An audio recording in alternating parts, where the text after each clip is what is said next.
আসসালামু আলাইকুম রহমতুল্লাহি ওবরাকাতু। ইতিহাসের পাতায় এমন কিছু মানুষ রয়েছেন যাদের নাম শুনলে শীতল হয়ে যায় হৃদয়, আর কিছু নাম আছে যা শুনলে কেঁপে ওঠে অন্তরাত্মা। আজ আমরা জানব এমন এক ব্যক্তির কথা যাকে কোরআন স্বয়ং অভিশপ্ত করেছে, আবুল আহাব। আবুল আহাব ছিলেন রাসূলুল্লাহ সাল্লাল্লাহু আলাইহি ওয়াসাল্লামের চাচা, কিন্তু রক্তের সম্পর্ক থাকা সত্ত্বেও তিনি ছিলেন ইসলামের চরম শত্রু। তিনি ছিলেন ধনী, গর্বিত এবং অত্যন্ত দাম্ভিক।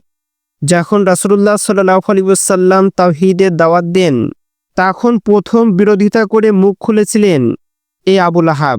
পবিত্র কোরআনে বলা হয়েছে, ধ্বংস হোক আবুল আহাবের হাত, এবং সে নিজেও ধ্বংস হোক।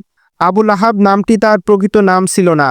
আবুল আহাব নামটি তার প্রকৃত নাম ছিল না, এটি ছিল একটি উপনাম, অর্থ আগুনের পিতা। তার আসল নাম ছিল আব্দুল উজ্জা, কিন্তু কোরআনে তাকে ডাকা হয়েছে আবুল আহাব, যেন বোঝানো যায় তার পরিণতি হবে জাহান্নামের আগুন। তিনি শুধু ইসলামকে অপমান করেননি, বরং রাসূলুল্লাহ সাল্লাল্লাহু আলাইহি ওয়াসাল্লামের পথে কাঁটা বিছাতেন, মিথ্যা ছড়াতেন, আর নিজের স্ত্রী উম্মে জামিলকে নিয়ে ষড়যন্ত্র করতেন। একবার রাসূলুল্লাহ সাল্লাল্লাহু আলাইহি ওয়াসাল্লাম যখন সর্বপ্রথম প্রকাশ্যে লোকদেরকে ডেকে বলেন, হে কুরাইশ গোত্র, আমি তোমাদের জন্য এক ভয়ঙ্কর আযাবের সতর্ককারী, তখন আবুল আহাব চিৎকার করে বলেন, ধ্বংস হোক তোমার, এজন্যই কি তুমি আমাদের জমায়েত করেছ? ঠিক তখনই কোরআনের আয়াত নাজিল হয়। এক মহিলা উম্মে জামিল কাটা গাছের বোঝা নিয়ে রাসূলুল্লাহ সাল্লাল্লাহু আলাইহি ওয়াসাল্লামের পথ রোধ করেছেন।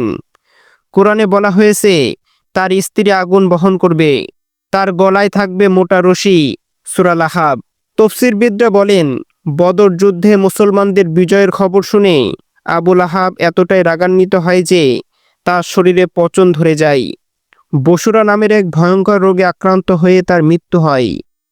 কয়েকদিন ধরে তার লাশ পড়েছিল, কেউ তাকে স্পর্শ করেনি। শেষে ভাড়াটি লোক এনে একটি গর্ত করে তার লাশ ছুঁড়ে ফেলা হয়। তার পরিণতি হয় ঘৃণা, গন্ধ এবং নিন্দার প্রতীক হিসাবে। আবুল আহাব ছিলেন এমন একজন যার নাম স্বয়ং কোরআনে নিন্দিত হয়েছে। তার ধন, অহংকার, বংশ সবই ধ্বংস হলো। আল্লাহ রাসূলুল্লাহ সাল্লাল্লাহু আলাইহি ওয়াসাল্লামের বিরোধিতা কখনোই সফলতা আনতে পারে না। প্রিয় দর্শক, কোরআন আমাদেরকে সতর্ক করেছে, সত্যের বিরুদ্ধে দাঁড়ালে পরিণতি ভয়ঙ্কর হয়।